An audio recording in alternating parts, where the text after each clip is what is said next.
Welcome to Radio Maria again this morning. We're delighted to have you with us.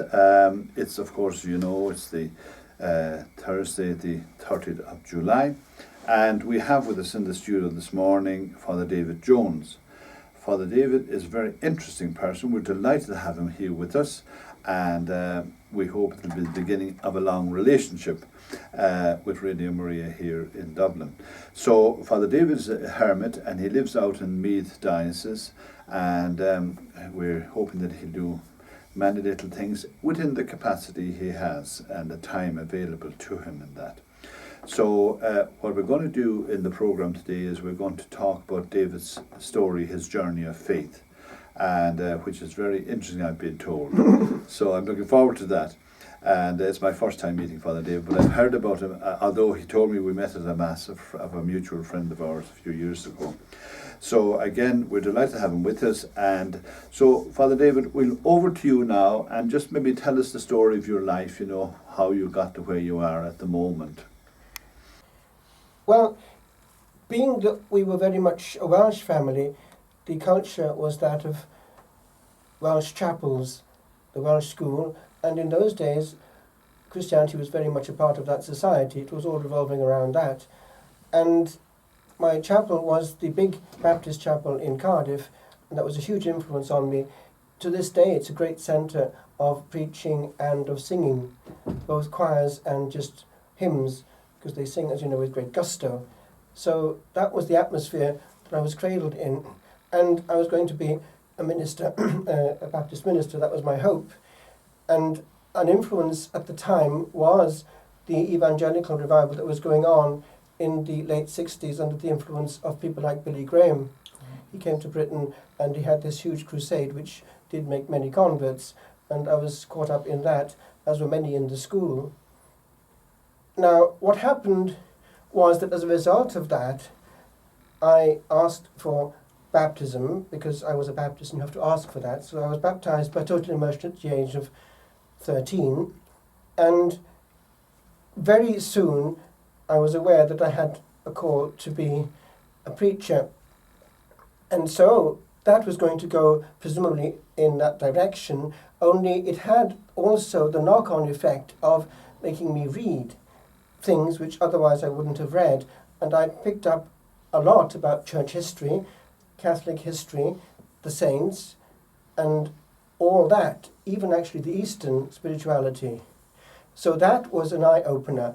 Another eye-opener was the fact that my parents were modern language teachers, and therefore we spent our holidays on the continent from year to year, and we would travel in Bavaria, Spain, Italy, France, Austria, because they spoke these languages, and therefore we were all the time confronted with the reality of the Roman Catholic Church, which in the 60s was a bulldozer of strength compared with our fragmented thing in Wales, because you, at those years, I suppose, when it was still important, went to a village in Wales, you'd find not one church, but the Anglican Church and the Methodists, the Wesleyans, the Congregationalists, and the Baptists. So 5 in one village. See, that got me thinking. Whereas you went to the continent, you had from town to town, one spire, one priest, and the same everywhere. And that got me thinking a lot. What's going on here? Why are we so different from the rest of the world? And a big influence parallel to that was the Sunday school, and this was unexpected. He's just died, actually. He was a holy man and a very erudite man. It was Dewi Watkin Powell, who then became eventually Judge Dewi Watkin Powell, our Sunday school teacher for those 2 or 3 very crucial years, who was very balanced. And in those days, I was pretty anti-Catholic. Although I was fighting against this thing of what I was seeing on the continent, I was very much formed into the evangelical line of things, and I did not like anything to do with the Catholic Church, and I would say so. And he would calm me down, and he would say in Welsh things to the effect that if it weren't for the Catholic Church, you would not be here. And he would make us aware of our roots, and he would take us places. He would take us everywhere that mattered. The synagogue in Cardiff, and he would get us to talk to Jews. He would take us to the Quakers. He would take us to the Eastern Orthodox Church, and that was a powerful experience at the age of 13. That was something else. The Eastern Orthodox liturgy, 3 hours in Greek. Wow! For an evangelical Protestant. Yes. So I was confronted with things.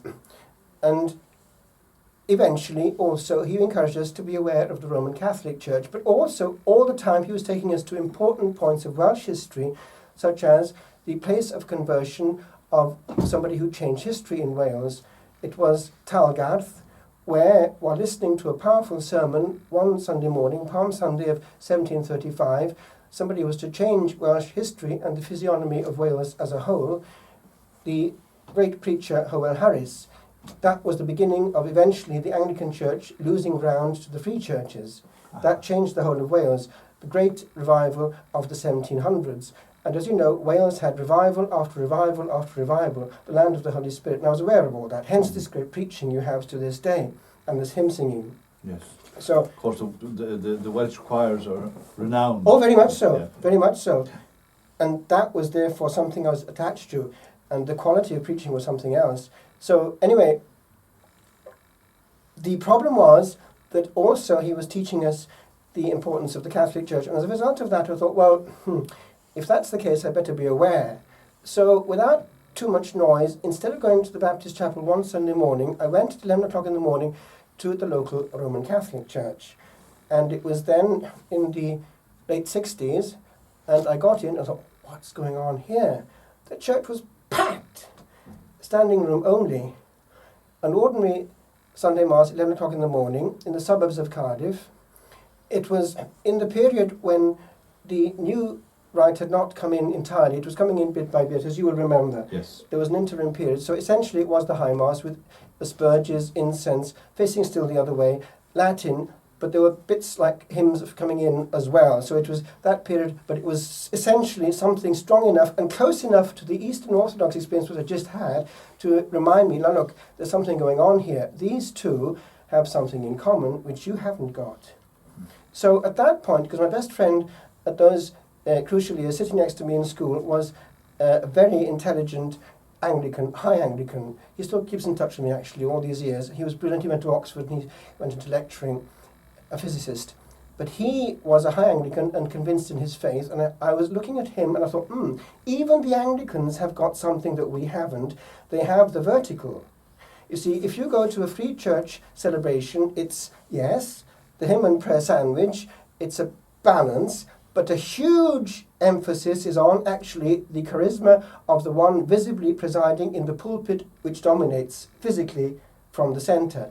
And the Holy Table is used once a month, first Sunday in the month, as a commemorative service.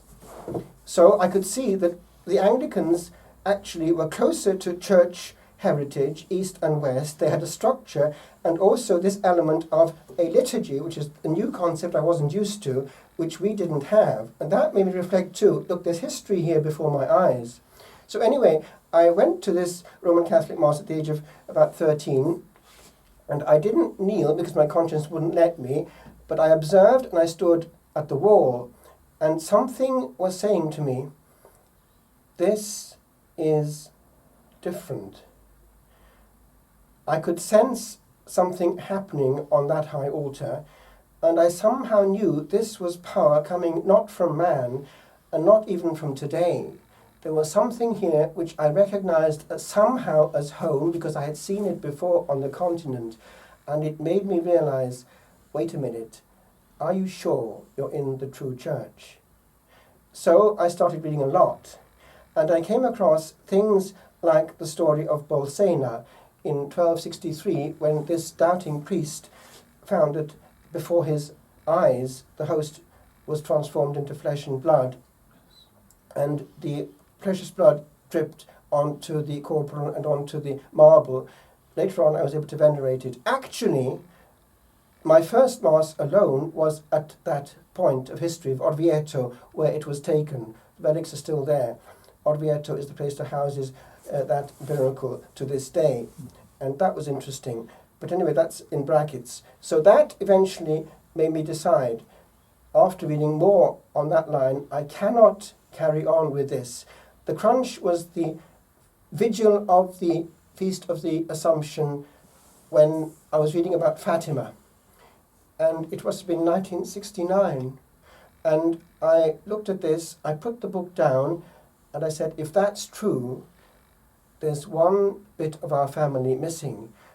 If Our Lady is like that and around and talking that kind of language, we have to be aware of that, and we are not.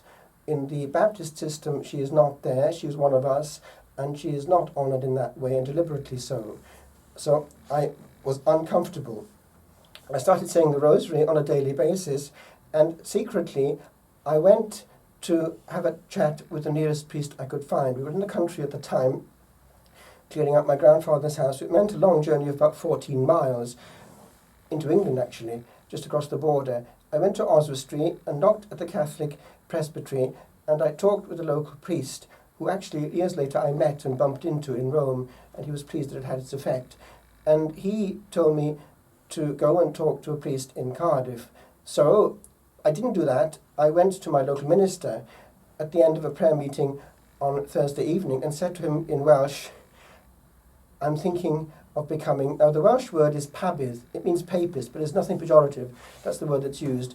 And so I remember he looked at me and his eyes grew as big as saucers, and he said to me twice in Welsh, a beth! A beth! Pabydd. So anyway, he calmed me down and made me promise I wouldn't move. So I kept that promise for 3 months. That is, he kept me waiting for a while. He said, my appeal, the appeal will go away, it'll wear off. So I came to him 3 months later and the appeal hadn't worn off. But anyway, he let me go, but he was aware that there was a danger in this because he could see what that implied with regard to losing all my roots. Because it's not just faith, it's culture in Wales. It's a big step. Anyway, I went then, one Christmas morning actually must have been, with my father. On the way he was going to chapel, and I asked him to put me off on the way in the Catholic church. So I went to the Catholic church. It was still in Latin. It was the High Mass, and it was not the same church. We'd moved house by then to more the centre of Cardiff, close to where the present Archbishop is, one of the main churches in Cardiff, and there were 6 or 7 Benedictine monks there. It was run by Ampleforth. So that was the splendour I was meeting just by chance, and that was going to be my church. So they copped on. There was this young man wandering around, what's he up to? So one of them befriended me and took me under his wings, and eventually they sorted me out.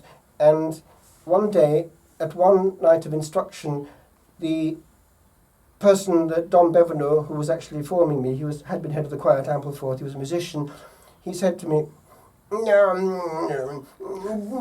Kevin and I have been discussing your case. We think it would actually be a good idea if you went to Ampleforth, if you went to the monastery for Holy Week, see a bit of Benedictine splendour. Of course, we'll look after you. We'll take care of you. Yes, you don't need to pay at all. Yes, I will actually help you to get there. So you see, on the fish, you see. So anyway, they took me up, you see, and of course, who met me but Basil Hume, you see, he was the abbot then. You've come from Cardiff. Your prior was coming to us the other day for the monthly chapter. Yes, he was sitting a bit drowsy on the M5, so he pulled into the hard shoulder. It took us £500 to get him out. So anyway, you're being received to the church. I'll take care of that. So basically, he handed me over to the novice master, you see, and he received me into the church on Easter night, and the abbot gave me Holy Communion at the midnight mass itself. And so it went from there, and I was hoping to become a Benedictine straight from school.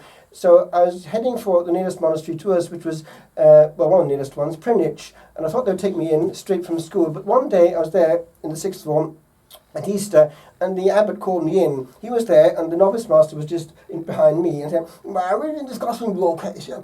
I understand that your parents want you to go to university. Well, you must take this into consideration. You can come here for the holidays, but you must respect your parents' wishes. So anyway, that was actually condemned to 3 years of study. So I went to Aberystwyth because I happened to have the scholarship. My parents obliged me to make the scholarship exam, so I got the scholarship, so that was waiting for me.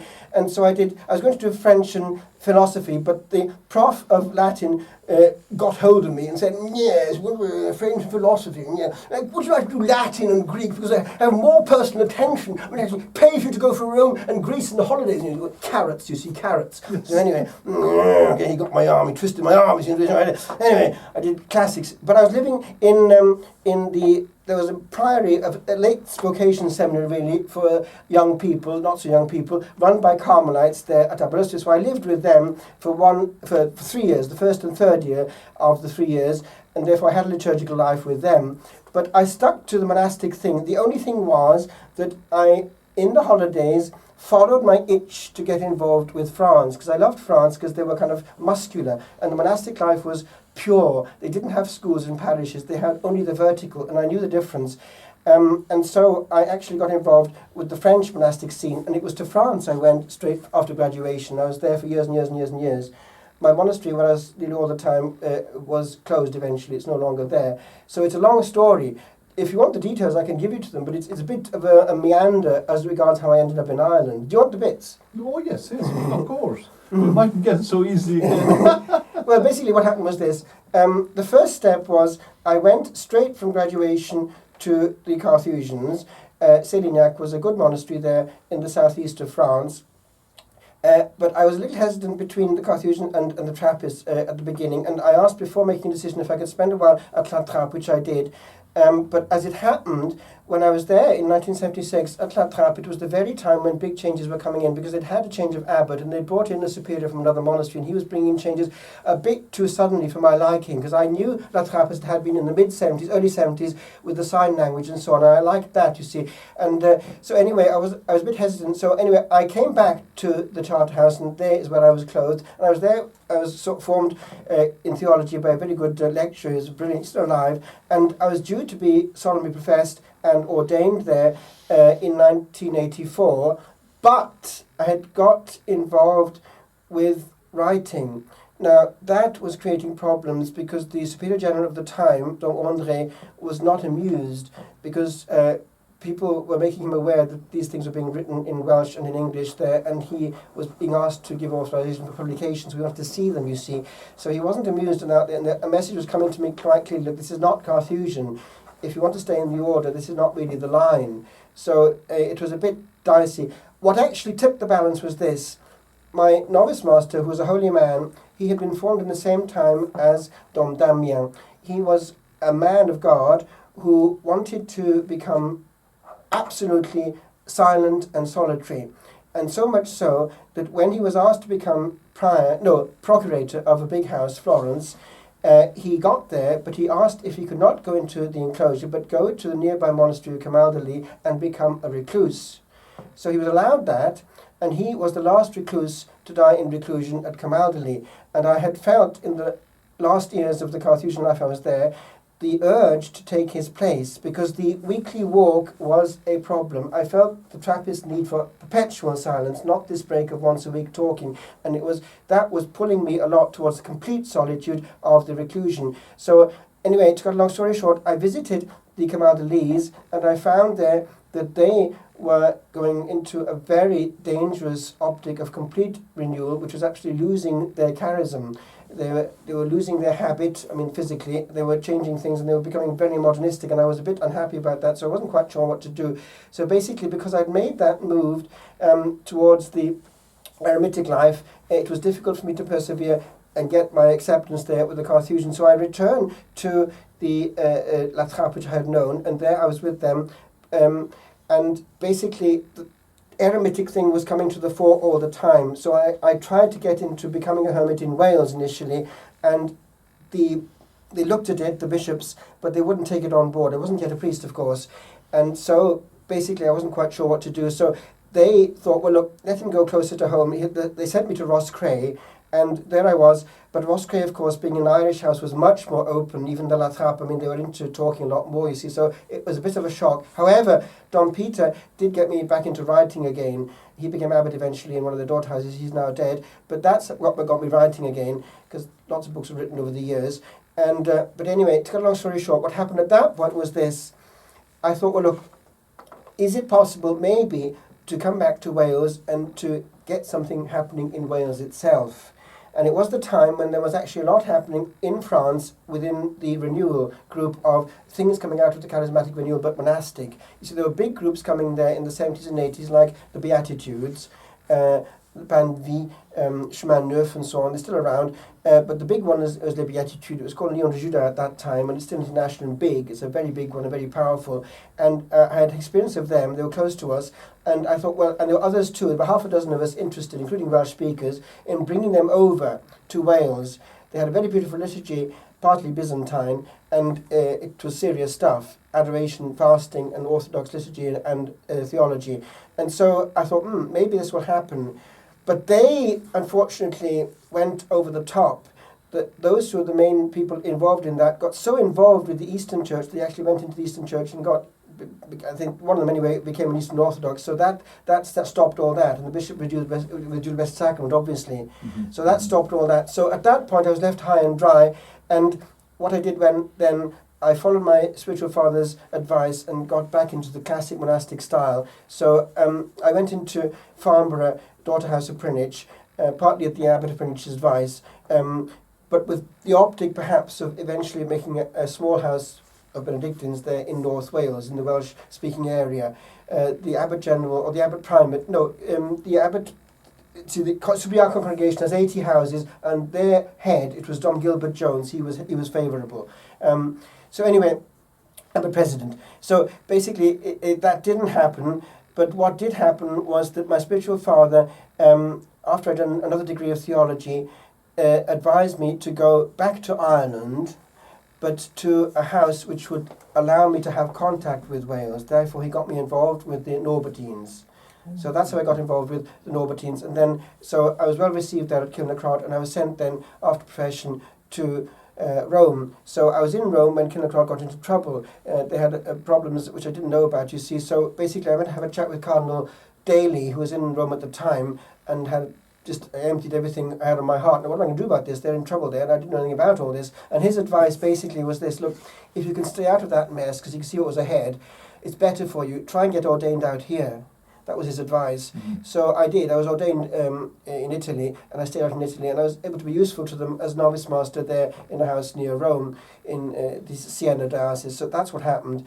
And then eventually, basically, again, the eremitic thing came to the fore, and I wanted to know if it's still maybe possible to become a hermit. So with reluctance, they let me have a look at that situation, and I applied to the Bishop of Meath, and he was actually hospitable, and he's been very good to me. He's a very good bishop, and he still keeps very much in touch with me. He looks after me very well. He comes once a month and has a look at me. He's a very caring bishop. So he took me on board. He had three others. One has just died, actually. So he was hospitable to the eremitic life and actually wanted it because he felt it was a secret and powerful force in the diocese. He's a balanced man. He knows what's not actually visible, but actually mystically important for the life of the church. So that, in a nutshell, is what happened to me, and why, therefore, I'm back in Ireland quietly, just working as a hermit. Father David, when you were ordained, who were you ordained into? What group? Was it Cistercians? I was transferred to a Norbertine house in Italy. Yes. Yeah, so it was the Archbishop of Siena who ordained me. Yeah. And it was as an Norbertine? Well, actually, in those days, our house, which was newly founded from France, it was still under the founding Archbishop, well, his successor, because it had been founded by the Archbishop of Siena under of diocesan right. But then, yes, but now it's been taken up by the Abbot General. It's now a house like the others. Yes. Yeah. Yeah. Of the Norbertines. Yes, but at the time I was in it was still diocesan, and therefore when they made this decision to go into the order like the other houses, all our canonical entity was dissolved. Yes. So we were all free. Yeah. And immediately re-erected. If we wanted to be part of the order, then we came into the order, because I was only a junior in the order before, you see. Yes. Yeah. So that's what happened. Immediately my vows expired. The Archbishop of Siena handed me over to the Bishop of Meath, who incarnated me. Lovely. That's wonderful. I would totally agree with Bishop Smith and Meath. You know, I know him, and he's a wonderful bishop. That we need this form of life. You know. Did you say there were one or two other hermits? Yes, until a few days ago there were four of us. All the others are sisters, but Sister Veronica's just died. Oh, did she? God bless her, God her rest. But anyway, she I'm sure she's getting her eternal reward at this stage. You know. So then you moved to Meath, and where exactly is it? It's in sacred ground, because Meath Abbey, Duleek Abbey is an old monastery founded by St. Keenan, who was a direct disciple of St. Patrick. So we're going back to the account, and you've got ruins there. You can't build on it, therefore it's sacred ground. And I'm just in front of the old ruins of the monastery. In fact, my front gate, you can see quite clearly from the air, the front gate, that whole railing thing would have been the external enclosure limit. You can see it quite clearly. Yeah. For heaven's sakes, isn't that marvellous? You know, so it's in Duleek. Yeah. Oh, very good. So then, what kind of a programme would you have then? a daily program. Yeah, I kept the monastic regime. Basically, the timetable is this, and I try to keep to it pretty literally, because when you make your vows as the bishop, you have to submit your timetable. Yes. So it's 3:15 rise, 3:30 vigils, which is fully sung, and then adoration of Blessed Sacrament exposed until dawn, until Mass really, which is, during adoration I sing Lauds, that's the morning prayer, at 6 o'clock. And then I depose Blessed Sacrament and get ready for Mass, which is at 7 o'clock, which is a public one. The door is open, the key is put in it, anyone comes. There's always one, usually about 3, usually about 2, sometimes 3, 4 or 5. But there's always somebody on a weekday, so that is public. And then that is fully sung, half and half Latin, Gregorian chant and English. Yeah, I've kept exactly what I had in the monastery, except I have more English, because we had in the monastery in Italy we had retained everything in Latin except the readings. I have a bit more English, but I've kept Gregorian chant. Yeah, because once you have it, you don't want to lose it. That's yeah, correct. Yeah, yeah. And then so terce is at, well, because there'll be chunks there, about half an hour of Thanksgiving before the Blessed Sacrament there. You see, I have a very good man who comes to me every day, and he spends half an hour of meditation after Mass without shifting. So that keeps me also without shifting for half an hour. Yeah. So you absorb the presence well. Yes. So then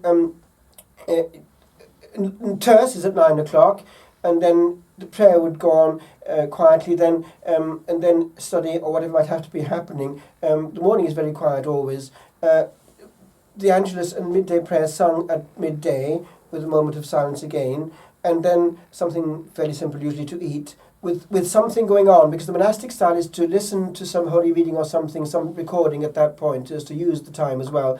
And then things happen. The rosary will be fitted in somewhere along the line, and then the 3 o'clock hour, the hour of mercy, that would be an hour, a moment there of prayer with the office of known sung, and the Divine Mercy Chaplet immediately afterwards. And then Vespers with adoration again, starting at 5 o'clock. That would go on until about 6 o'clock, with the Angelus at 6 o'clock, and then something very simple to eat. And then Compline at 7 o'clock, and that's the end of the day basically. It would be in bed by 8 o'clock. And in those gaps, people would come. So in practice, quite often there's somebody at 2 o'clock, because nowadays they have to kind of make an appointment, otherwise you can't handle more than one person at one time. Of course, At the beginning I was more elastic, but now I do prefer to make an appointment, otherwise I can't handle it. Yeah. So they know that, and therefore they tend to make an appointment for 2 o'clock. So quite often there's somebody there at 2 o'clock for confession or whatever it might be. Mm-hmm. Mm. So, something I feel very strongly about, Father, is that I think the unity is going to come. And we're going to be shocked and surprised when it happens. Yeah, well, you see, there has been even a direct intervention from heaven on this one. It's the case of Myrna in Damascus, and she lived in the very house where Ananias lived, and of course that area is now very much under threat, but there was already some years ago this mystical phenomenon coming through there, with icons doing things and all kinds of things there.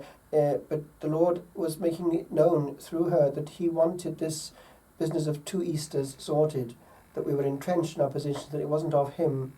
And the Vatican was sitting up because she was under Rome, even though of the Eastern Rite. Yes. And they were sending people to investigate, and Rome was very much taking it seriously.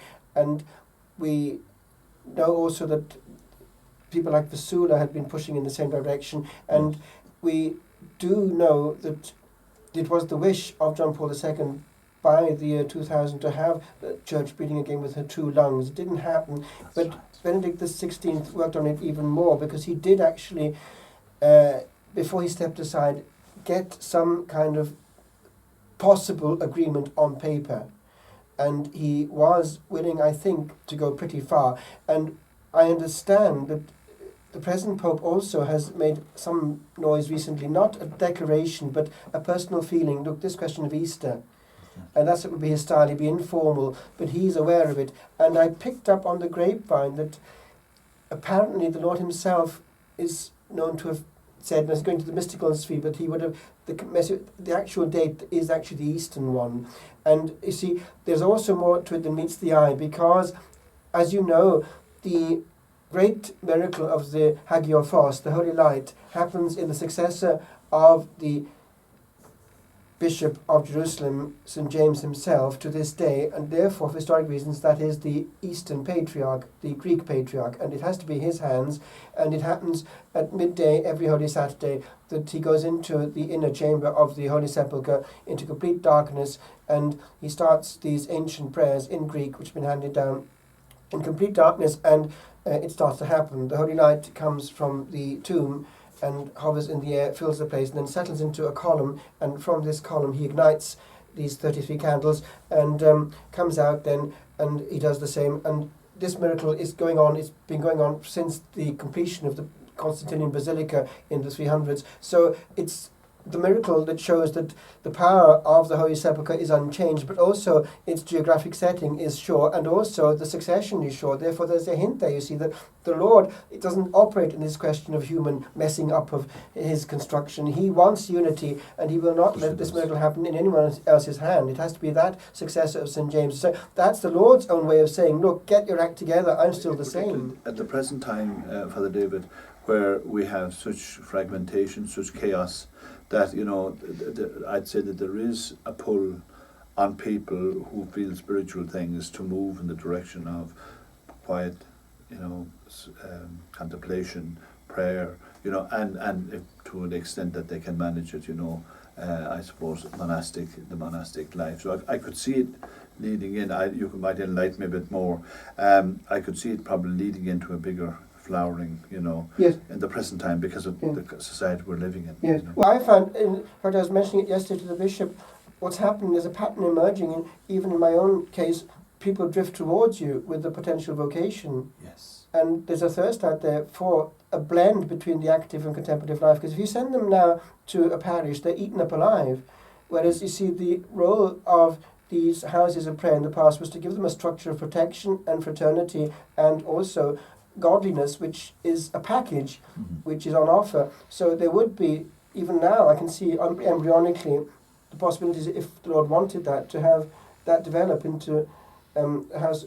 That house wouldn't do, but a community of prayer, because you see, there are good people out there who don't particularly want to get involved with the normal channels of Maynooth and so on, because they feel the need for a liturgical life, a life of sharing this priesthood and the joy of fraternity, because they're very isolated out there sometimes. They can be very isolated, and that's difficult.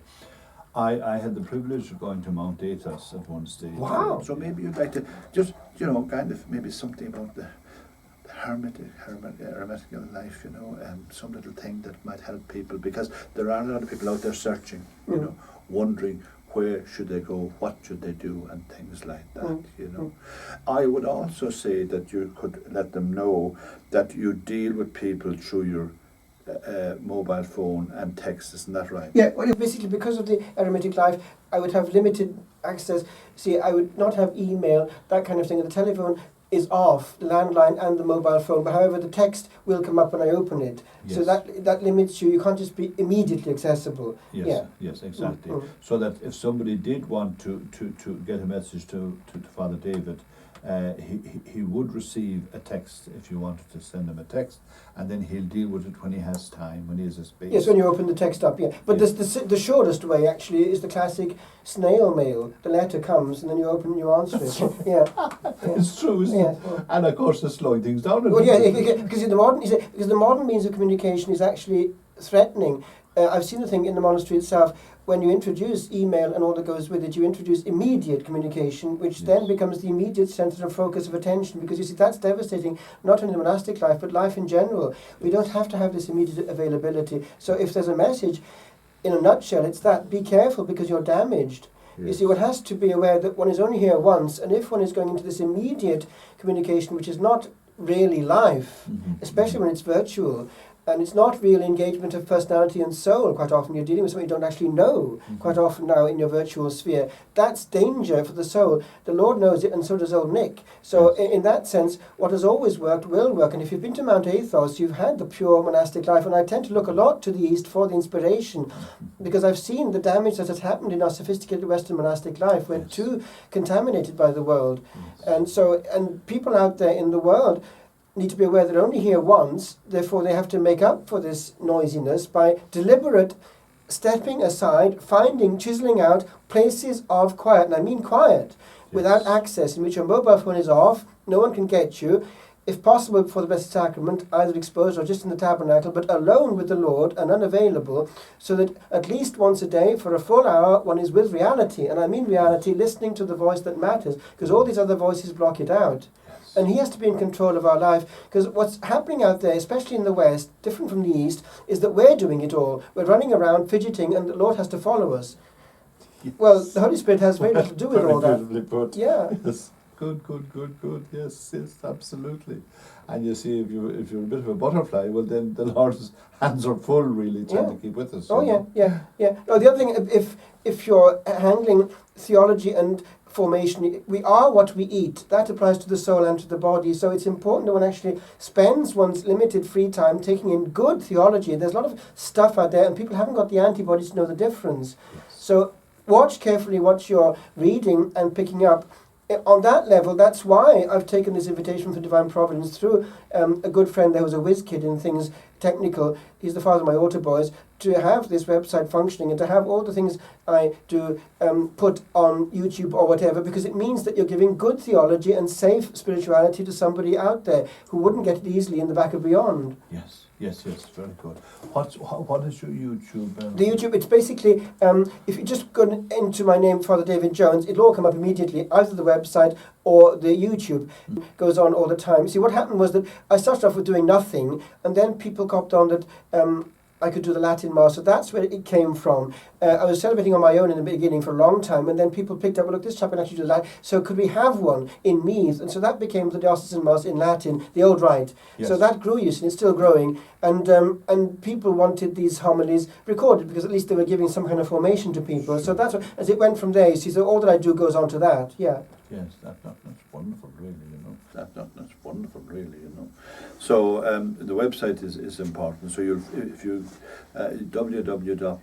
For the David FR David Jones and then .com, but even the name on its own for the David Jones FR, it all pops up straight away. Yeah, that's right, which is great. Yeah. So that if people want to pursue, you know, a little more on Father David, we will be having him here on.